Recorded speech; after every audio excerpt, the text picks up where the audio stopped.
The sound of a single gavel strike echoed through the courtroom like a gunshot, and in that instant, Madison Harlow realized for the first time in her 24 years that there were consequences she couldn't buy, intimidate, or smile her way out of. If you're ready to see justice delivered without compromise, hit that like button right now.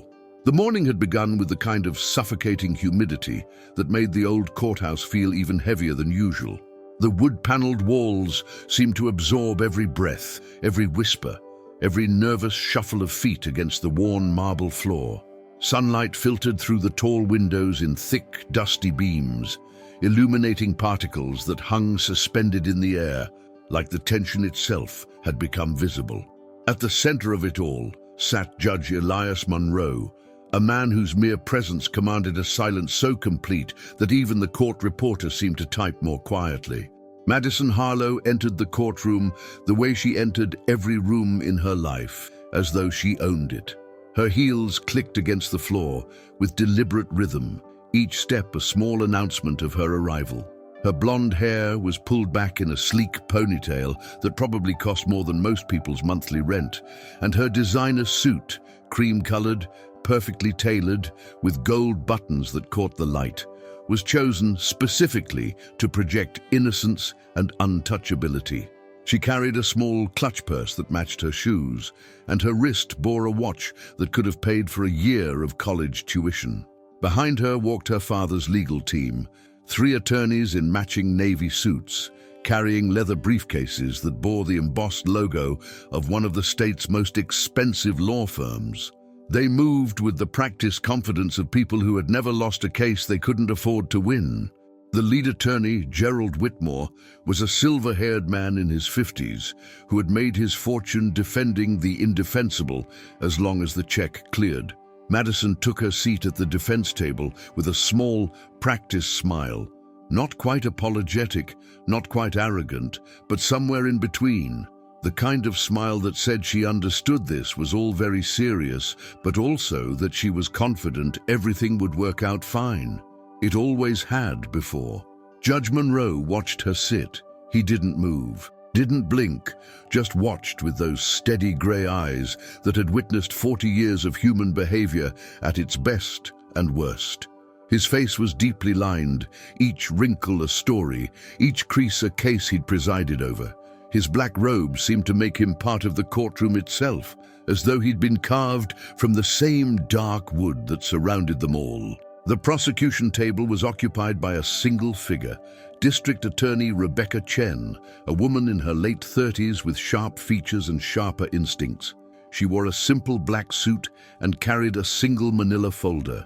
No legal team, no assistants, just her and the truth she intended to lay bare. The bailiff stood and announced in a voice that somehow managed to be both routine and grave. The People versus Madison Elaine Harlow. Case number 2024 CR 7861. The charge is vehicular manslaughter.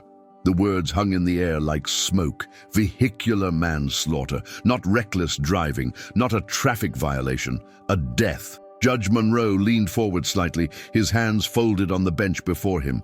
When he spoke, his voice was low and measured, each word deliberate. Miss Harlow, you understand the charges against you? Madison glanced at her attorney, who gave her a small nod. She turned back to the judge with that same practiced smile. Yes, Your Honor. Though I have to say, I think there's been a tremendous misunderstanding about what actually happened that night. Attorney Whitmore stood quickly. Your Honor, if I may, my client is simply trying to express that the circumstances of this incident have been grossly mischaracterized by the media and, unfortunately, by the district attorney's office. We intend to prove that this was a tragic accident, nothing more. Judge Monroe's gaze shifted to Whitmore with the speed and precision of a hawk spotting movement in tall grass. Mr. Whitmore, your client will have ample opportunity to present her defense.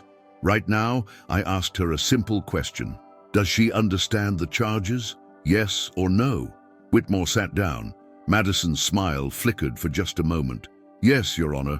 I understand them. Good. Judge Monroe nodded to D.A. Chen. Ms. Chen, You may present your opening statement." Rebecca Chen stood, leaving her folder on the table.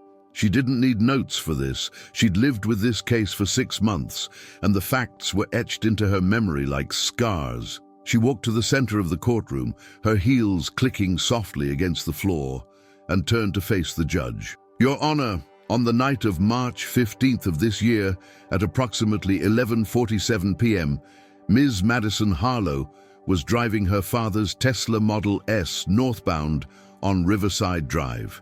The posted speed limit on that stretch of road is 35 miles per hour. Event data from the vehicle shows Ms. Harlow was traveling at 91 miles per hour. She was also legally intoxicated with a blood alcohol content of 0.13, well over the legal limit. At the intersection of Riverside and Maple, she ran a red light. She struck a Honda Civic that was lawfully proceeding through the intersection. The driver of that Civic was Michael Chen, no relation to me, a 32-year-old high school teacher. He was on his way home from a late tutoring session. He died at the scene. The courtroom was so quiet that the sound of someone shifting in their seat seemed deafening. Rebecca Chen let the silence sit for a moment before continuing. Ms. Harlow did not stop. She did not call 911. She did not render aid. She continued driving for another 3 miles before pulling into her family's gated estate. Security footage from a neighbor's doorbell camera captured her vehicle leaving the scene. When police arrived at her home 2 hours later, they found the Tesla hidden in the garage. Front end damaged, headlights shattered. They found Ms. Harlow in her bedroom, still in the same clothes, attempting to sober up. Madison's jaw tightened. Her attorney leaned over and whispered something to her, but she shook her head slightly, her eyes fixed on the DA. Rebecca Chen walked slowly back to her table, then turned again. "Your Honor, this is not a case about a tragic accident.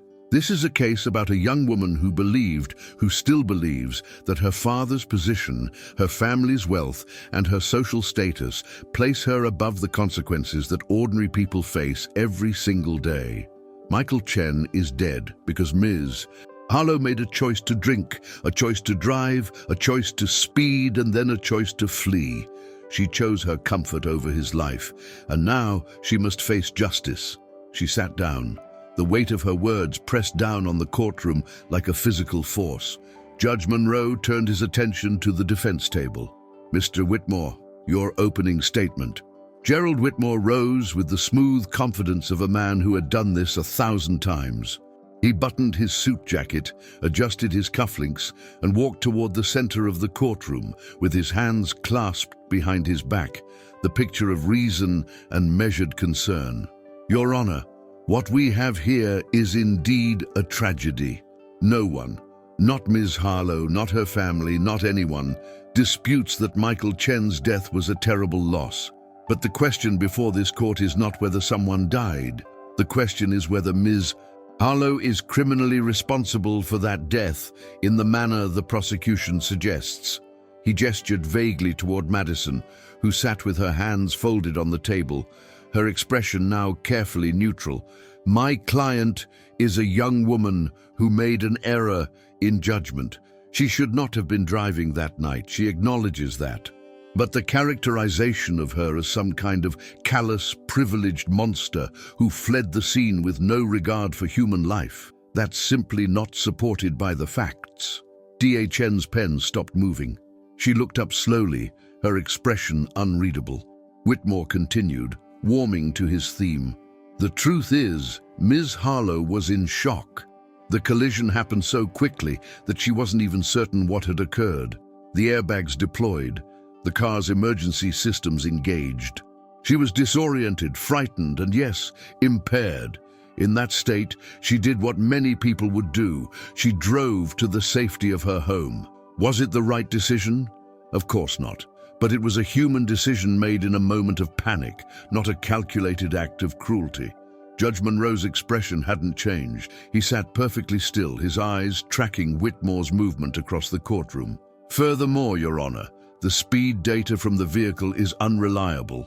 Tesla's event data recorders have been challenged in multiple cases across the country. The blood alcohol test was administered nearly 3 hours after the alleged incident, during which time Ms. Harlow had returned home and, yes, had additional drinks to calm her nerves, a fact that would certainly affect the reading. And the idea that she was attempting to sober up or hide evidence is pure speculation based on the prosecution's predetermined narrative. He paused, letting that sink in, then delivered his conclusion. What we're asking this court to consider is that sometimes terrible things happen without criminal intent. Sometimes good people make mistakes. Ms. Harlow is a college graduate, a volunteer at 3 different charities, a young woman with her entire life ahead of her. She should not have that life destroyed because of one night, one terrible accident, and a district attorney's office that's more interested in making an example of her than in pursuing actual justice. He returned to his seat with the satisfied air of someone who just scored a winning point.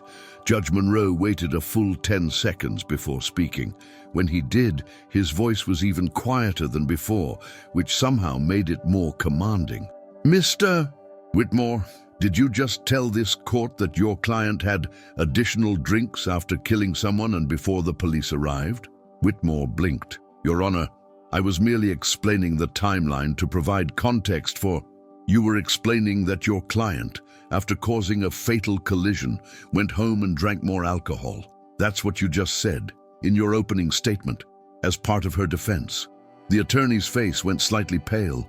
"Your Honor, I don't think that's a fair characterization of—" "I'm not characterizing anything, Mr. Whitmore. I'm repeating your own words back to you." Judge Monroe's eyes moved to Madison. "Ms. Harlow, stand up, please." Madison hesitated, glancing at her attorney. Whitmore gave her a small nod. She stood slowly, her hands gripping the edge of the table. "Ms. Harlow, your attorney just told this court that after you were involved in a collision that killed another human being, you drove home and continued drinking. Is that accurate?" Madison lifted her chin slightly. "Your Honor, I was in shock. I wasn't thinking clearly. I got home and I was shaking, and I had a glass of wine to calm down. I didn't know what to do." "You didn't know what to do?" Judge Monroe repeated, his voice devoid of inflection. "Did you consider calling 911? I wasn't sure what had happened. Everything happened so fast. Did you consider going back to see if anyone was hurt?" Madison's composure cracked slightly. Her voice rose. "I told you, I was in shock. I was scared. I'm not some criminal, Your Honor. I made a mistake. People make mistakes all the time, and they don't get treated like I'm being treated." "How are you being treated, Ms. Harlow?" "Like I'm guilty before anyone's even heard my side. Like I'm some kind of monster. My father is the governor of this state.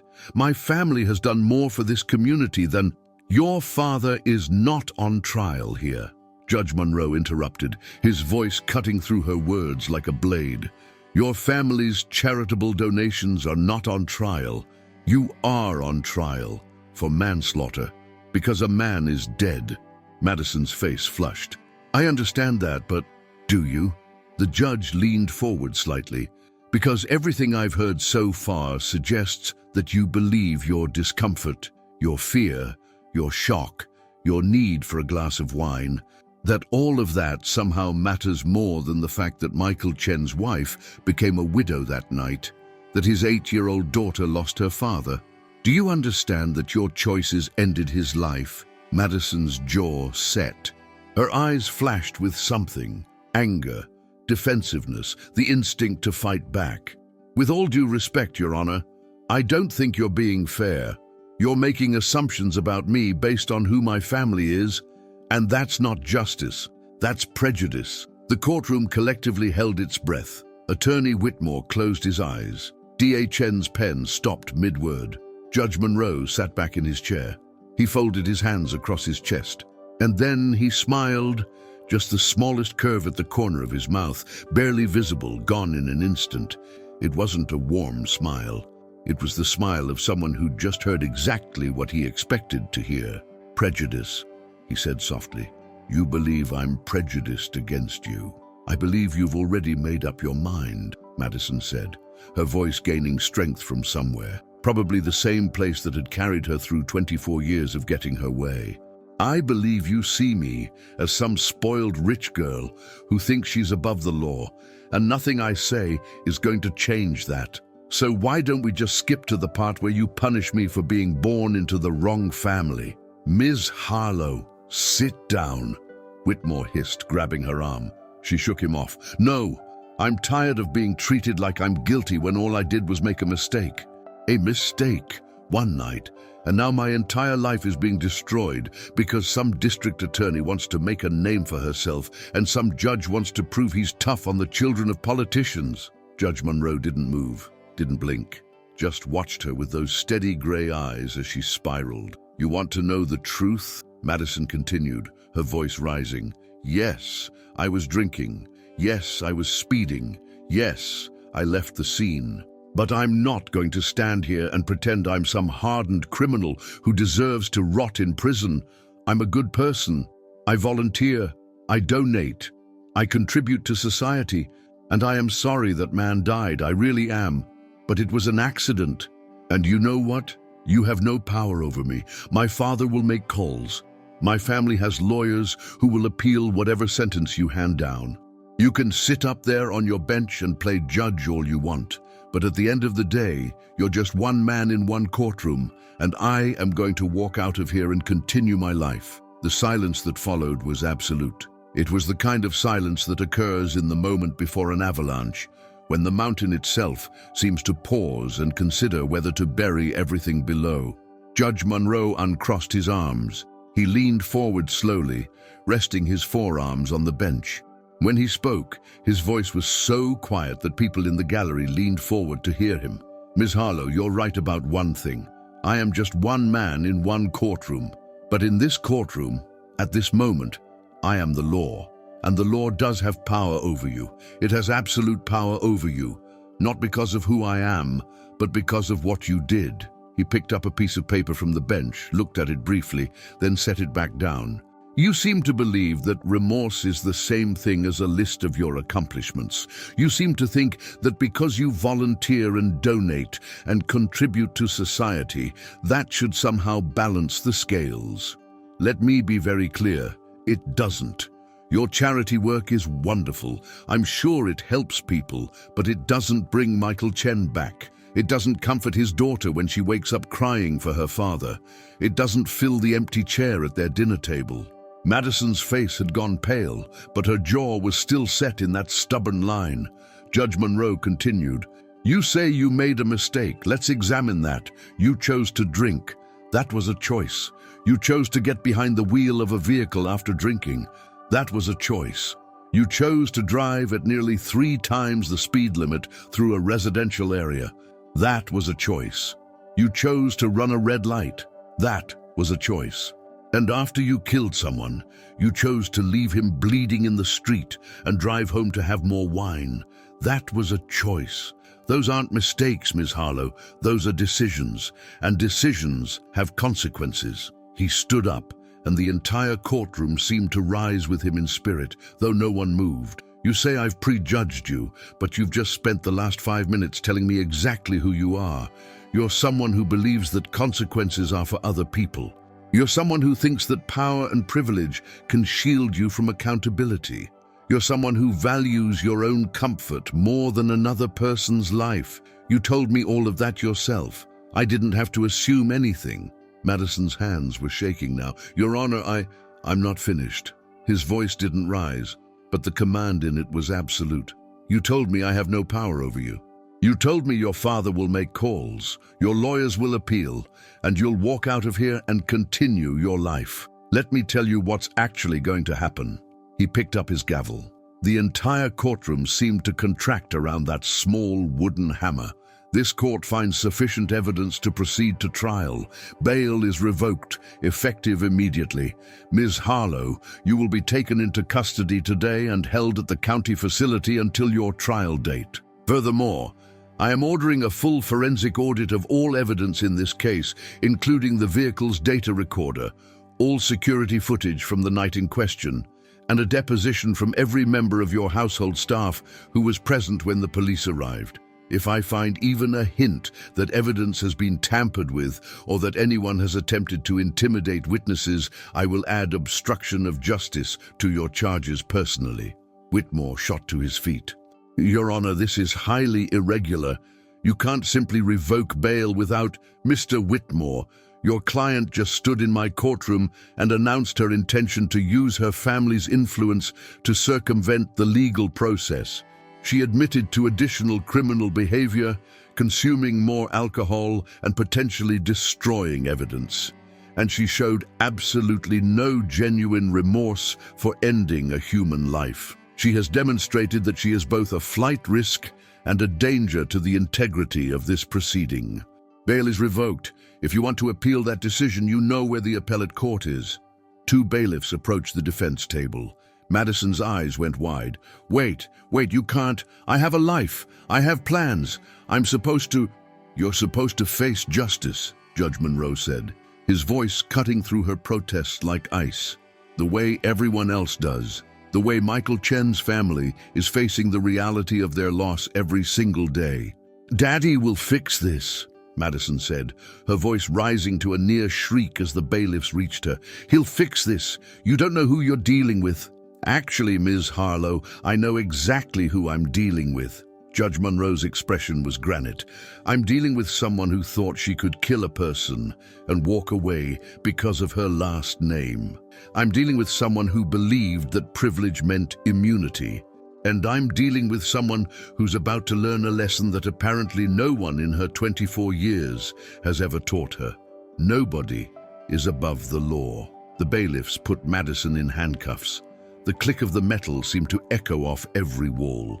She looked at her attorney, at the judge, at the courtroom around her as if seeing it for the first time. The designer suit, the expensive watch, the practiced smile. None of it mattered anymore. None of it could protect her. As they led her toward the door that would take her to the holding cells, she twisted around one last time. "This isn't over." Judge Monroe sat back down, already reaching for the next file on his docket. Without looking up, he said quietly, "Yes, Miss Harlow, it is." The door closed behind her with a heavy metallic thud that seemed to reverberate through the entire building. The gallery began to murmur, but Judge Monroe's gavel came down once, sharp and final. "This court stands in recess." He rose and exited through the door behind the bench, his robes sweeping behind him like a shadow. Chen gathered her files, her expression carefully neutral, but her eyes bright with something that might have been vindication. Attorney Whitmore sat at the defense table, his head in his hands, probably calculating how much of his reputation this case had just cost him.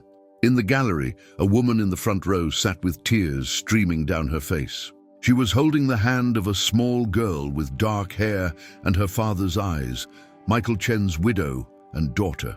They had watched the entire proceeding in silence. Now, finally, they were being seen, being heard, being given the justice that Madison Harlow had tried so desperately to deny them. Outside the courthouse, news vans lined the street. By evening, the story would be everywhere. Governor's daughter jailed after courtroom outburst. The videos would be shared millions of times. The think pieces would be written. The calls for the governor to resign would begin. But none of that noise would reach into the quiet cell where Madison Harlow sat on a metal bench, still wearing her designer suit, still wearing her expensive watch, finally understanding that time had run out. Sometimes the most powerful lesson isn't the one you wanted to learn.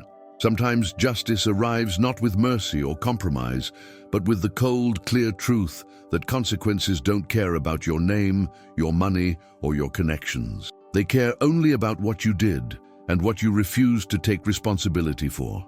Michael Chen's family would never get him back, but they got something almost as important. They got to witness the moment when someone who thought she was untouchable learned that nobody is above the law, and every choice, every single choice, has a price.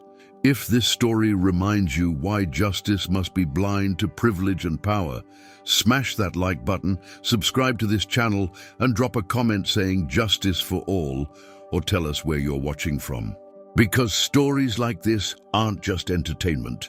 They're reminders that in a courtroom, the only thing that matters is the truth, and the only currency that spends is accountability. See you in the next one.